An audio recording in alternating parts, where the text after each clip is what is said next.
सदगुरु कबीर कहते हैं कि मरना भला विदेश का जहां न अपनों कोई। पहले साधु संत तीर्थाटन पर निकलते थे, यात्राएं करते थे, देश विदेश की यात्राएं करते थे, सदैव भ्रमण करते रहते थे। लेकिन जैसे ही बरसात आता तो चतुर्मास के लिए कहीं ना कहीं किसी नगर में, किसी स्थान पर जो उनको रोकता वो उनके यहां ठहर जाते थे। एक बार ऐसा हुआ कि एक वेश्या ने एक भिक्षुक को रोका, उनको निमंत्रण दिया कि आप मेरे घर रुक जाओ, ये वर्षा काल हो रहा है, पानी गिर रहा है, तो आप मेरे घर रुकिए। उस भिक्षु ने कहा कि मुझे रुकने में कोई परेशानी नहीं, कोई समस्या नहीं है, ये बात अलग है, लेकिन जिनसे मैंने दीक्षा ली है उन गुरु से मेरा पूछना जरूरी है, मैं जरा उनसे पूछ रहा हूं। वैसे तो वो मना भी नहीं करेंगे, ये मुझे पक्का भरोसा है, लेकिन चूंकि मैं गुरु के अधीन हूं, मैं अपने सदगुरु के अधीन हूं, इसलिए मुझे पूछना जरूरी है, क्योंकि मैं गुरु का शिष्य हूं। अभी बुद्ध गांव के बाहर ही है, मैं अभी पूछ करके आता। वो वेश्या भी थोड़ी चिंतित हुई होगी, कैसा भिक्षुक इतनी जल्दी राजी हो गया। वो भिक्षु गया, उसने बुद्ध से कहा कि सुनिए प्रभु, मुझे एक आमंत्रण मिला है और आमंत्रण एक वेश्या का है। वो वर्षा काल में उसके घर रहने के लिए मुझे आमंत्रित कर रही है, जो आज्ञा आपकी होगी मैं वैसा ही करूंगा।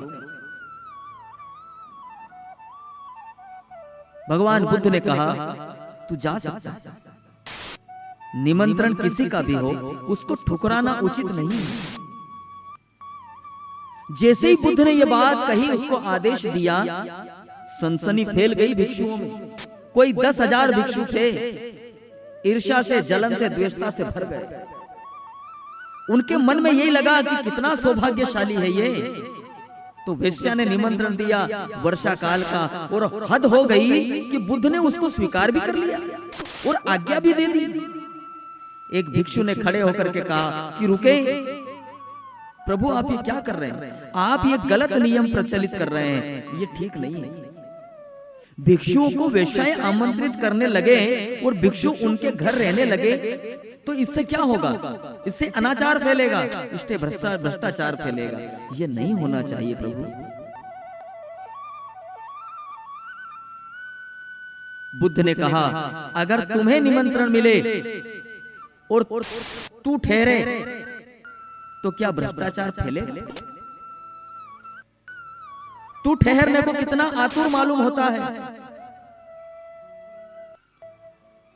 कहा तू उल्टी बात कह रहा है। अगर तुझे निमंत्रण मिले और तू पूछने आए तो पहली तो बात तू पूछने आएगा नहीं, क्योंकि तू डरेगा। ये पूछने आया ही इसलिए क्योंकि इसको कोई भय नहीं, इसको कोई डर नहीं। तू आएगा नहीं पूछने। अगर तू पूछने आएगा तो मैं तुझे हाँ न भरूंगा और तू भयभीत मत हो।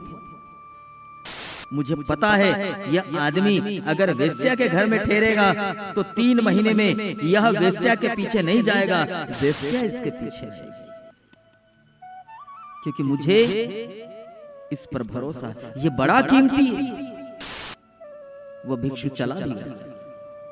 वह 3 महीने वेश्या के घर रहा और इन 3 महीनों में बड़ी बड़ी कहानियां चलती रही, बड़ी बड़ी खबरें आई, बड़ी अफवाहें आई कि वो तो भ्रष्ट हो गया, कि वो तो बर्बाद हो गया, कि उसने अपना धर्म समाप्त कर लिया। क्योंकि लोगों को कहीं ना कहीं पता लगा वो बैठकर संगीत सुनता है, पता नहीं खाने पीने का भी नियम रखा है कि नहीं रखा है। वो भिक्षु भीतर तो जा नहीं सकते थे, लेकिन आसपास उसके चक्कर जरूर लगाते थे और कई प्रकार की खबरें लाते थे। लेकिन बुद्ध सुनते रहे और उन्होंने कोई वक्तव्य न दिया।